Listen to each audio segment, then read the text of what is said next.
Dr. Scott Gottlieb is the former FDA Commissioner and a CNBC contributor. He joins us now by phone. Dr. Gottlieb, you've been our guiding hand through all of this from the get-go. Thank you for being here again tonight.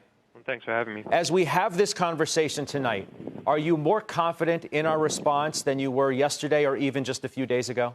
I am. I think what we've seen from governors and mayors across the country is strong action and a real willingness and a political will to take the kinds of actions that are going to impact the local economies in the short-term basis to try to quell the spread of this virus in the long run. And if you asked me 2 weeks ago, I was more concerned that states and cities weren't going to be willing to take the strong actions, and we saw a delay in action by Seattle, and that had me concerned. But now we're seeing states start to step in with really robust measures. We have some new national guidelines as well, limiting gatherings to no more than 10 people for 15 days. As we said in the open, some states are closing restaurants and bars. Yet there are pictures, and I must say disturbing pictures, of huge crowds down in the Florida area on beaches. Are we doing enough to stop the spread of this virus?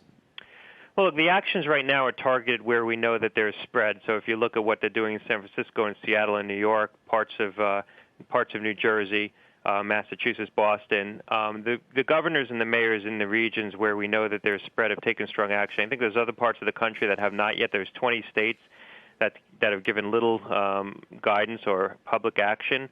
But there's 35 that announced school closures. 22 have put restrictions on gatherings of various size. 20 have restricted out-of-state travel for state employees.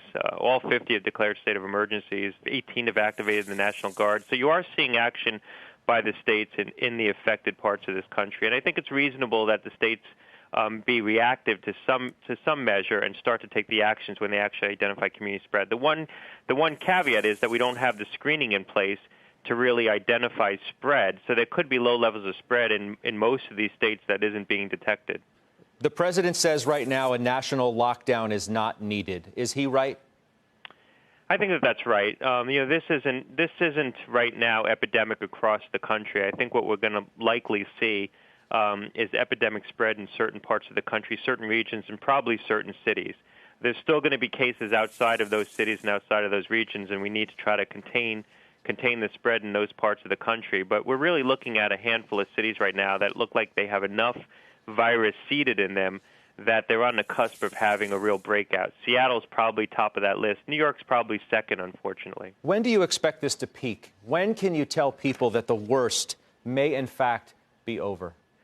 Right. Well, it depends on the measures we take, because if we do take strong mitigation steps to try to decrease spread, you actually extend the length of the epidemic, but you lower the peak number of cases that you have at any one time. And you do that to try to make sure that you don't have an overwhelming number of cases, a surge in cases that overwhelm the healthcare system. So you actually can extend the length of the epidemic by some of these mitigation steps. But I think we're likely to see this peak in late April, maybe early May. It depends a lot on what we do, so it's hard to make estimates. But if you look at what happened in China and some of the other countries, it peaked around 6 weeks after, maybe 10 weeks, 6 to 10 weeks after the introduction of sustained community transmission. You saw the peaks in the epidemic. So I think we're likely to peak sometime in late April, start coming down the epidemic curve into May.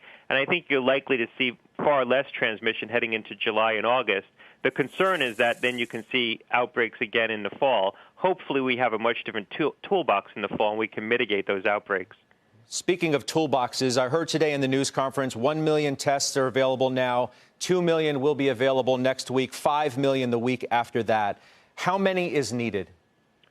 That's certainly sufficient. I mean, I think we have enough testing capability in the country by the end of this week to be able to do the kind of screening that we need to accomplish. The weak link in the testing capability isn't going to be the testing platforms themselves, but actually components of the supply chain, like the reagents used to extract the RNA from the virus samples, or even the cotton swabs could potentially be the rate-limiting factor here. So it's all of the low-margin products in the supply chain that you don't normally think about that end up being the limitation on trying to dramatically expand screening. But we have enough. We're going to have enough high-throughput screening platforms available by the end of this week that I think screening is going to be pretty ubiquitous around the country.